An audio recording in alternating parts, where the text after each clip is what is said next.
अगला क्वेश्चन है हमारे पास, उसमें कह रहा है कि चंद्रमा का व्यास पृथ्वी के व्यास का लगभग 1/4 है, तो दोनों के आयतनों की कौन सी भिन्न होगी? दोनों के आयतनों की कौन सी, आपको कहा लंबाई दे रखी है ना चौड़ाई दे रखी है, कोई इकाई नहीं दे रखी है। तो सबसे पहले हमने क्या किया, बड़ी इकाई क्या है हमारे पास, पृथ्वी। माना पृथ्वी का व्यास x इकाई, और भी कोई मान सकते थे हम, तो चंद्रमा का व्यास हो जाएगा इसका 1/4, यानी उसके व्यास में 4 का भाग दे देंगे, तो x/4 इकाई। अब क्वेश्चन हल करने के लिए हमें उसकी त्रिज्या चाहिए, तो हमने पृथ्वी की त्रिज्या निकाली व्यास/2, तो x/2 इकाई आ गई। फिर हमें निकालना है चंद्रमा की त्रिज्या, तो व्यास/2, चंद्रमा का व्यास था x/4, तो अब इसका हम आधा करेंगे, तो नीचे की संख्या को यानी हर को दोगुना कर देंगे। x/4 में 2 का गुणा और कर दिया हमने, तो ये हो गई x/8 इकाई। अब दोनों के आयतनों की भिन्न पूछी उसने, तो पहले प्रश्न में क्या कहा है,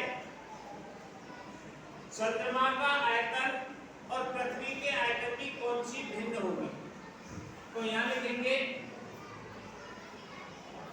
चंद्रमा का आयतन बटे पृथ्वी का आयतन। अब पृथ्वी भी गोल है और चंद्रमा भी गोल है, तो गोले का आयतन 4/3 πr³, 4/3 πr³। दोनों की r अलग अलग है, तो हमने चंद्रमा के को पृथ्वी के को तो r1 मान लिया और चंद्रमा को r2। तो देखो चंद्रमा ऊपर है तो यहाँ r2 और यहाँ r1, 4/3 पाई से 4/3 पाई कट गई, तो यहाँ रह गया हमारे पास r2 की घात 3 और r1 की घात 3। अब r2 जो हमारे पास है वो x/8 है, x/8 गुणा x/8 गुणा x/8,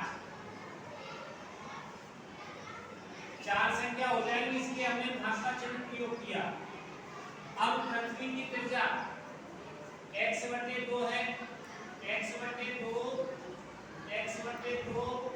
और x/2। अब x की घात 3 बटे 8 गुणा 8 गुणा 8 गुणा, यानी इस भाग को हमने गुणा में बदल दिया, तो ये 2 दूनी 4 दूनी 8 चला गया ऊपर और x की घात 3 आ गया नीचे। x की घात 3 से x की घात 3 गया और इस 8 से 8 गया, तो ये बचा हमारे पास 1/64। तो क्या भिन्न आ गई उसकी 1/64, अनुपात